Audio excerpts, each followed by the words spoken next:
ओम शांति। आज है 11 नवंबर, शिव बाबा की साकार मुरली। आज मीठे बाबा कहते हैं, मीठे बच्चे अपने ऊपर पूरी नजर रखो, कोई भी बेकायदे चलन नहीं चलना, श्रीमत का उल्लंघन करने से गिर जाओगे। प्रश्न है, पद्मा पदम पति बनने के लिए कौन सी खबरदारी चाहिए? उत्तर, सदैव ध्यान रहे, जैसा कर्म हम करेंगे हमें देखकर और करने लगेंगे। किसी भी बात का अहंकार, मिथ्या अहंकार ना आए। बाबा कहते, मुरली कभी भी मिस ना हो। मनसा वाचा कर्मणा अपनी संभाल रखो। यह आंखें धोखा ना दे तो पद्मों की कमाई जमा कर सकोगे। इसके लिए अंतर्मुखी होकर बाप को याद करो और विकर्मों से बचे रहो। ओम शांति।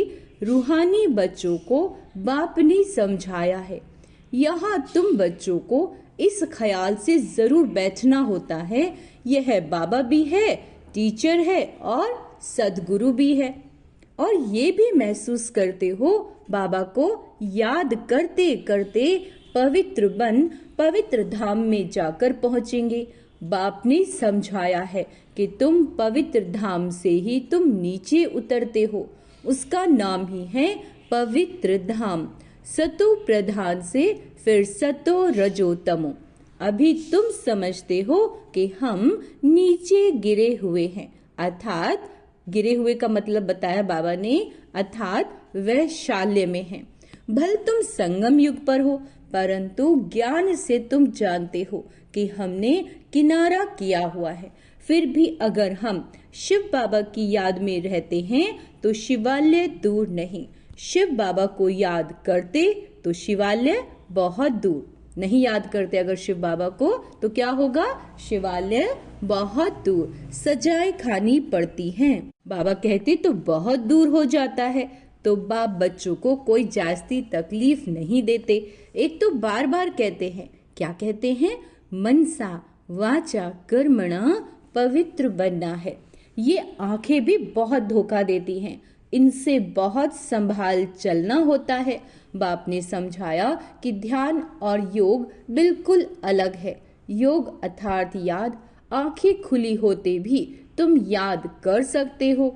ध्यान को कोई योग नहीं कहा जाता। क्या कहते हैं बाबा? आंखें खुली होते भी तुम याद कर सकते हो। ध्यान को कोई योग नहीं कहा जाता। भोग भी ले जाते हैं तो डायरेक्शन अनुसार ही जाना है। इसमें माया भी बहुत आती है। माया ऐसी है जो एकदम नाक से दम कर देती है, नाक से दम कर देती है। जैसे बाप बलवान, वैसे माया भी बड़ी बलवान है। इतनी बलवान है जो सारी दुनिया को वैशाल्य में ढकेल दिया है। इसीलिए इसमें बहुत खबरदारी रखनी होती है। बाप की कायदे अनुसार याद चाहिए। कायदे, बाबा कहते बेकायदे काम किया तो एकदम गिरा देती है। ध्यान आदि की कभी कोई इच्छा नहीं रखनी। बाबा कहते इच्छा मात्रम अविद्या। बाप तुम्हारी सब मनोकामनाएं बिगर मांगे पूरी कर देते हैं, अगर बाप की आज्ञा पर चले तो। ध्यान देंगे, बाबा हमारी मनोकामनाएं सब पूरी करते हैं, लेकिन अगर बाबा की आज्ञा पर चले तो। अगर बाप की आज्ञा ना मान उल्टा रास्ता लिया तो हो सकता है स्वर्ग के बदले नरक में ही गिर जाए। गायन भी है ना, गज को ग्रह ने खाया। बहुतों को ज्ञान देने वाले, भोग लगाने वाले आज है कहाँ? क्योंकि बेकायदे चलन के कारण पूरे मायावी बन जाते हैं। डीटी बनते बनते डेविल बन जाते हैं। बाप जानते हैं कि बहुत अच्छे पुरुषार्थी जो देवता बनने वाले थे वह असुर बन असुरों के साथ रहते हैं, ट्रेटर हो जाते हैं। बाप का बनकर फिर माया के बन जाते हैं। उन्हें ट्रेटर कहा जाता है। अपने ऊपर नजर रखनी होती है। बाबा कहते श्रीमत का उल्लंघन किया तो यह गिरे, पता भी नहीं पड़ेगा। बाप तो बच्चों को सावधान करते हैं कि कोई ऐसी चलन ना चलो जो रसातल में पहुंच जाओ। कल भी बाबा ने समझाया, बहुत गोप हैं, आपस में कमेटियां आदि बनाते हैं, जो कुछ करते हैं श्रीमत के आधार बिगड़ करते हैं तो डिससर्विस करते हैं। बिगड़ श्रीमत करोगे तो गिरते ही जाओगे। बाबा ने शुरू में कमेटी बनाई थी तो माताओं की बनाई थी, क्योंकि कलश तो माताओं को ही मिलता है। वंदे मातरम गाया हुआ है ना। अगर गोप लोग कमेटी बनाते हैं गोप, तो वंदे गोप तो गायन नहीं है, श्रीमत पर नहीं तो माया के जाल में फंस पड़ते हैं। बाबा ने माताओं की कमेटी बनाई, उन्हों के हवाले सब कुछ कर दिया। बाबा कहते, पुरुष अक्सर करके देवाला मारते हैं, स्त्रियां नहीं मारती, तो बाप भी कलश माताओं के ऊपर रखते हैं। इस ज्ञान मार्ग में माताएं भी देवाला मार सकती हैं। पद्मा पदम भाग्यशाली जो बनने वाले हैं वह माया से हार खाकर देवाला मार सकते हैं। इसमें स्त्री पुरुष दोनों देवाला मार सकते हैं और मारते भी हैं। कितने हार खाकर चले गए, गोया देवाला मार दिया ना।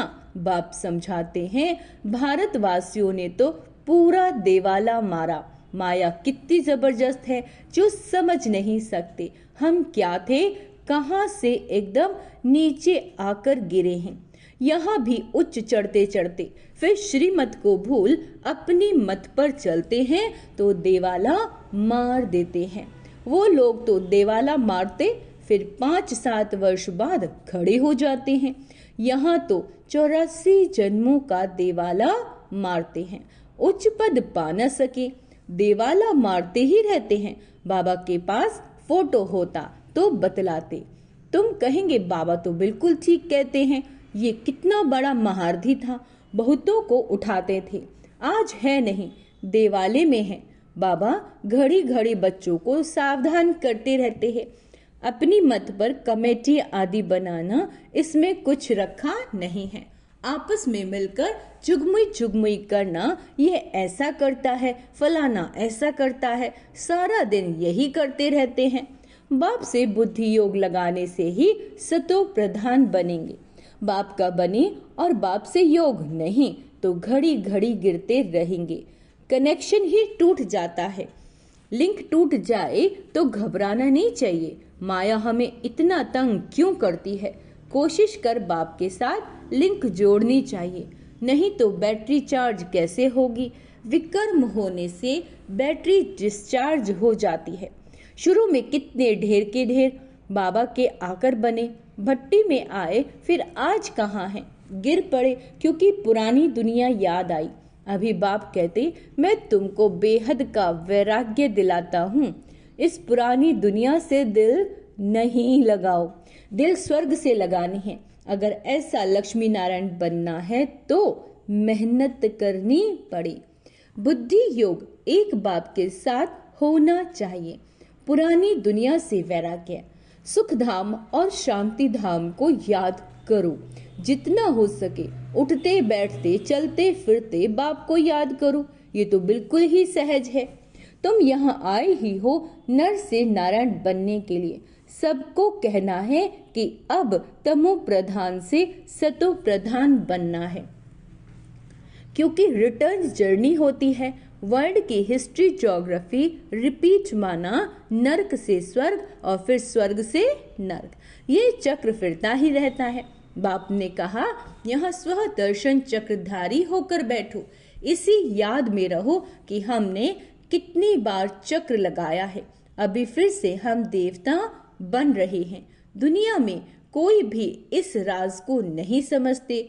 यह ज्ञान देवताओं को है नहीं, वह तो है ही पवित्र। उनमें ज्ञान ही नहीं जो शंख बजावे, वह पवित्र है। उनको यह निशानी देने की दरकार नहीं। बाबा कहते, निशानी तब होती है जब दोनों इकट्ठे होते हैं। तुमको भी निशानी नहीं, क्योंकि तुम आज देवता बनते बनते कल असुर बन जाते हो। बाप देवता बनाते हैं, माया असुर बना देती है। बाप जब समझाते हैं तब पता पड़ता है कि सचमुच हमारी अवस्था गिरी हुई है। कितने बेचारे शिव बाबा के खजाने में जमा कराते, फिर मांग कर असुर बन जाते हैं। इसमें योग की ही सारी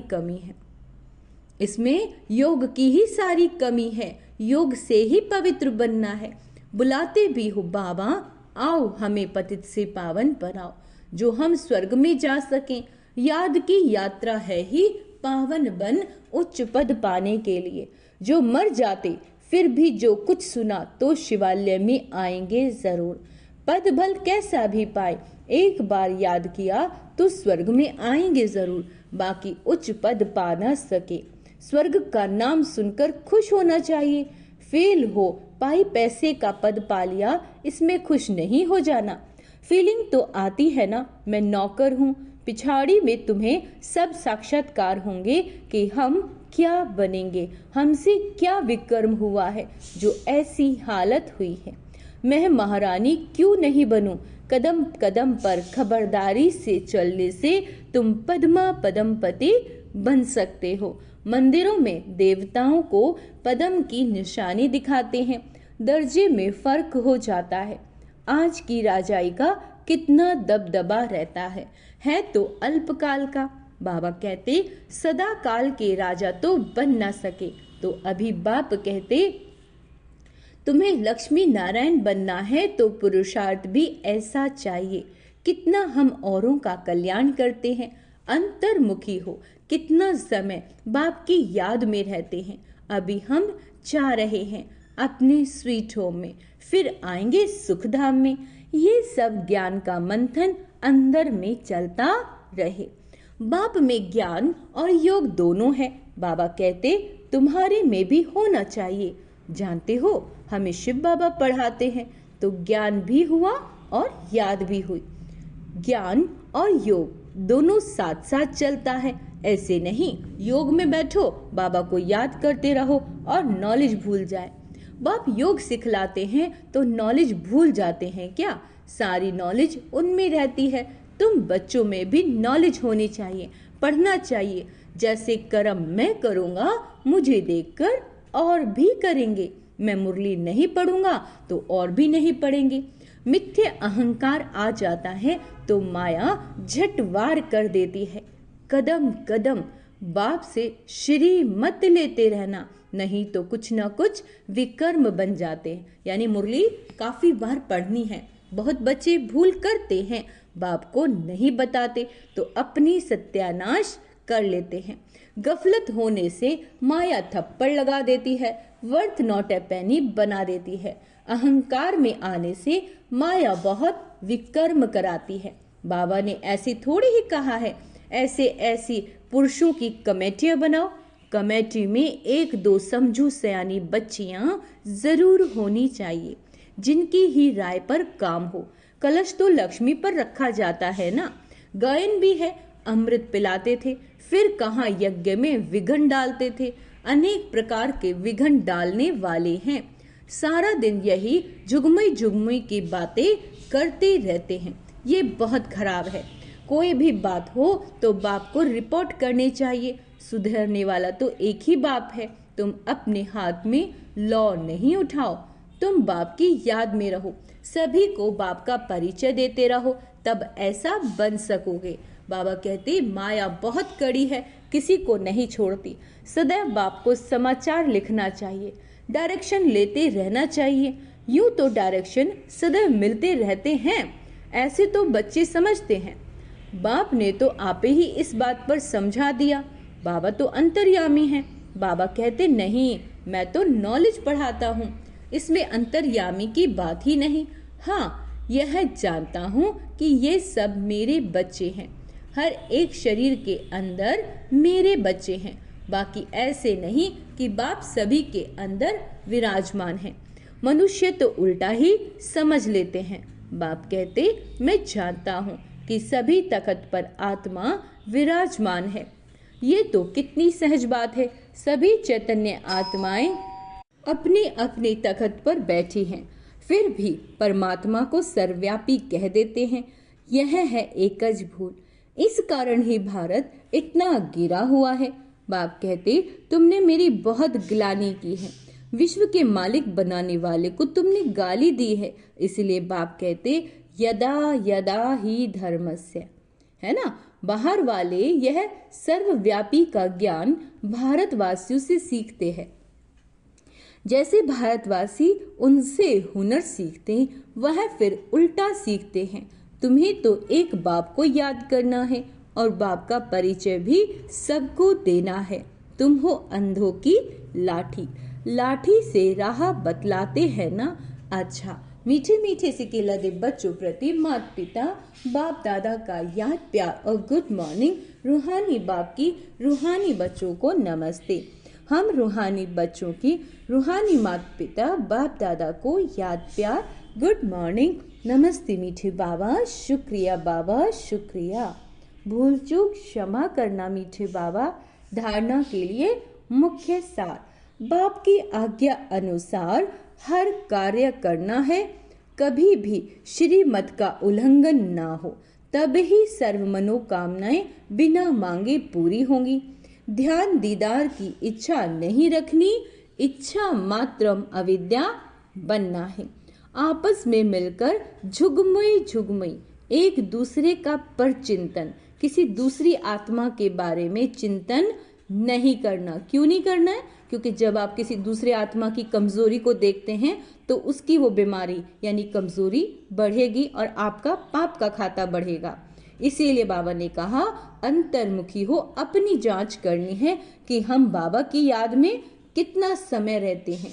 ज्ञान का मंथन अंदर चलता रहे। मैं कौन हूँ, मैं किसकी हूँ, मैं कहाँ से आई हूँ और मैं क्या करने आई हूँ। तो ये ज्ञान का मनन चिंतन सारा दिन चलता रहे। वरदान, हर आत्मा के संबंध संपर्क में, हर आत्मा के संबंध संपर्क में आते सबको दान देने वाले महादानी वरदानी भव। सारे दिन में जो भी संबंध संपर्क में आए उसे कोई न कोई शक्ति का, ज्ञान का, गुण का दान दो। आपके पास ज्ञान का भी खजाना है तो शक्ति और गुणों का भी खजाना है।